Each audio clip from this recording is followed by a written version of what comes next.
Robert Solis ਜਿਸ ਨੇ deputy sheriff Sandeep Singh Dhaliwal ਦਾ ਕਤਲ ਕੀਤਾ ਸੀ ਜਦੋਂ ਉਹ ਡਿਊਟੀ ਤੇ ਸੀ, ਉਸ ਨੂੰ ਮੌਤ ਦੀ ਸਜ਼ਾ ਸੁਣਾ ਦਿੱਤੀ ਗਈ ਆ। ਇਹਦੇ ਸਬੰਧ ਦੇ ਵਿੱਚ ਹੈਰਿਸ ਕਾਉਂਟੀ ਦੇ ਸ਼ੈਰਿਫ ਐਡ ਗੋਨਜ਼ਾਲਸ ਉਹਨਾਂ ਨੇ ਟਵੀਟ ਕਰਕੇ ਦੱਸਿਆ ਵੀ ਅਸੀਂ ਬਹੁਤ ਗ੍ਰੇਟਫੁਲ ਹੈਗੇ ਆ, ਜਸਟਿਸ ਸਰਵ ਹੋ ਗਿਆ ਹੈਗਾ। ਸੰਦੀਪ ਸਿੰਘ ਨੇ ਸਾਡੇ ਸਾਰੇ ਹੀ ਸ਼ੈਰਿਫ ਆਫਿਸ ਦੇ ਪਰਿਵਾਰਾਂ ਦਾ ਜਿਹੜਾ ਆ ਉਹਨਾਂ ਦੇ ਬੈਟਰਮੈਂਟ ਦੇ ਲਈ ਬਹੁਤ ਵਧੀਆ ਕੰਮ ਕੀਤਾ ਸੀ, ਪਰਿਵਾਰਾਂ ਵਾਂਗ ਰਿਹਾ ਸੀ। ਬਹੁਤ ਹੀ ਵਧੀਆ ਉਹ ਇੱਕ ਜਿਹੜਾ ਪੁਲਿਸ ਆਫੀਸਰ ਸੀਗਾ। ਮੇ ਹੀ ਰੈਸਟ ਇਨ ਪੀਸ, ਇਹ ਉਸਨੇ ਟਵੀਟ ਕੀਤਾ ਹੈਗਾ। ਯੂਰਰਸ ਨੂੰ ਇੱਕ ਘੰਟਾ ਹੀ ਲੱਗਾ ਸਿਰਫ ਜਿਹੜਾ ਆਪਣੇ ਡਿਸੀਜਨ ਦੇ ਉੱਤੇ ਪਹੁੰਚਣ ਦੇ ਲਈ ਕਿ ਰੋਬਰਟ ਸੋਲਿਸ ਨੂੰ ਮੌਤ ਦੀ ਸਜ਼ਾ ਦਿੱਤੀ ਜਾਵੇ। 2019 ਦੇ ਵਿੱਚ ਸੰਦੀਪ ਸਿੰਘ ਢਾਲੀਵਾਲ ਨੂੰ ਗੋਲੀਆਂ ਮਾਰ ਕੇ ਇਸਨੇ ਮਾਰ ਦਿੱਤਾ ਸੀ ਜਦੋਂ ਉਸਨੇ ਆਪਣੀ ਜੌਬ ਦੇ ਉੱਤੇ ਇਸ ਨੂੰ ਸਟਾਪ ਕੀਤਾ ਸੀਗਾ। ਸੰਦੀਪ ਸਿੰਘ ਢਾਲੀਵਾਲ ਨੇ ਨੈਸ਼ਨਲ ਅਟੈਂਸ਼ਨ ਲਈ ਸੀ ਕਿਉਂਕਿ ਉਹ ਦਸਤਾਰਧਾਰੀ ਸਿੱਖ ਸੀਗਾ ਤੇ ਹੈਰਿਸ ਕਾਉਂਟੀ ਦੇ ਵਿੱਚ ਪਹਿਲਾ ਦਸਤਾਰਧਾਰੀ ਸਿੱਖ ਸੀਗਾ।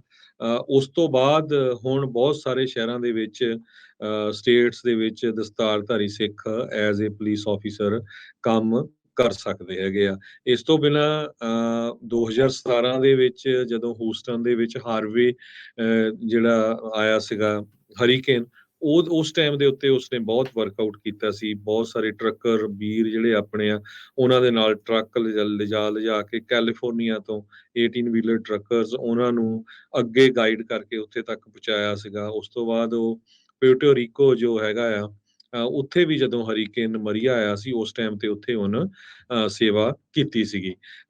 ਐਡ ਗੁੰਜ਼ਾਲਸ ਨੇ ਦੱਸਿਆ ਵੀ ਉਹ ਆਪਣੀ ਇੱਕ ਬਹੁਤ ਹੀ ਵਾਈਡਨਿੰਗ ਲੈਗੇਸੀ ਜੋ ਆ ਉਹ ਛੱਡ ਗਿਆ ਹੈਗਾ ਆ। ਸੋ ਹੁਣ ਉਹਦੇ ਵੱਲ ਦੇਖ ਕੇ ਬਾਕੀ ਜਿਹੜੀਆਂ ਸ਼ਹਿਰਾਂ ਦੀਆਂ ਪੁਲਿਸ ਡਿਪਾਰਟਮੈਂਟਸ ਆ ਉਹਨਾਂ ਨੇ ਵੀ ਦਸਤਾਰਧਾਰੀ ਸਿੱਖਾਂ ਨੂੰ ਪੁਲਿਸ ਦੇ ਵਿੱਚ ਜਾਂ ਸ਼ੈਰਿਫ ਡਿਪਾਰਟਮੈਂਟ 'ਚ ਰੱਖਣਾ ਸ਼ੁਰੂ ਕਰ ਦਿੱਤਾ ਆ ਤੇ ਉਹ ਬਹੁਤ ਹੀ ਵਧੀਆ ਕਹਿੰਦੇ ਸ਼ੈਰਿਫ ਸੀ। ਜੀ ਬਿਲਕੁਲ, ਬਿਲਕੁਲ। ਪਿਛਲੇ ਹਫ਼ਤੇ ਜਦ ਘੰਟੇ ਤੋਂ ਘੱਟ ਦੇ ਵਕਤ ਦੇ ਵਿੱਚ ਇਸ ਨੂੰ ਕੈਪੀਟਲ ਪਨਿਸ਼ਮੈਂਟ ਦੇ ਲਈ ਕਨਵਿਕਟ ਜਿਹੜਾ ਹੈ ਮਰਡਰ ਦੇ ਲਈ ਕਨਵਿਕਟ ਜਿਹੜਾ ਉਹ ਕਰ ਦਿੱਤਾ ਗਿਆ ਸੀ। ਸੋ ਹਫ਼ਤੇ ਬਾਅਦ ਇਸ ਨੂੰ ਸਜ਼ਾ ਜਿਹੜੀ ਹੈ ਉਹ ਅੱਜ ਸੁਣਾਈ ਗਈ ਆ ਤੇ ਦੋ ਹੀ ਆਪਸ਼ਨ ਸੀਗੀਆਂ, ਜਾਂ ਤਾਂ ਇਸ ਨੂੰ ਸਜ਼ਾਏ ਮੌਤ ਤੇ ਜਾਂ ਫਿਰ ਇਸ ਨੂੰ ਲਾਈਫ ਇੰਪ੍ਰਿਜ਼ਨਮੈਂਟ ਵਿਦਆਊਟ ਪਰੋਲ। ਤੇ ਕਿਉਂਕਿ ਜਿੱਥੇ ਟੈਕਸਸ ਦੇ ਵਿੱਚ ਇਹ ਹੋਇਆ ਆ ਉੱਥੇ ਕੈਪੀਟਲ ਪਨਿਸ਼ਮੈਂਟ ਅਜੇ ਦਿੱਤੀ ਜਾਂਦੀ ਆ, ਸੋ ਇਸ ਨੂੰ ਜਿਹੜੀ ਮੌਤ ਦੀ ਸਜ਼ਾ ਜਿਹੜੀ ਉਹ ਸੁਣਾ ਦਿੱਤੀ ਗਈ ਹੈ। ਇਸ ਨੂੰ ਡੈਥ ਰੋ ਦੇ ਉੱਤੇ ਜਿਹੜਾ ਉਹ ਬਾਅਦ ਦੇ ਵਿੱਚ ਪਾ ਦਿੱਤਾ ਜਾਊਗਾ।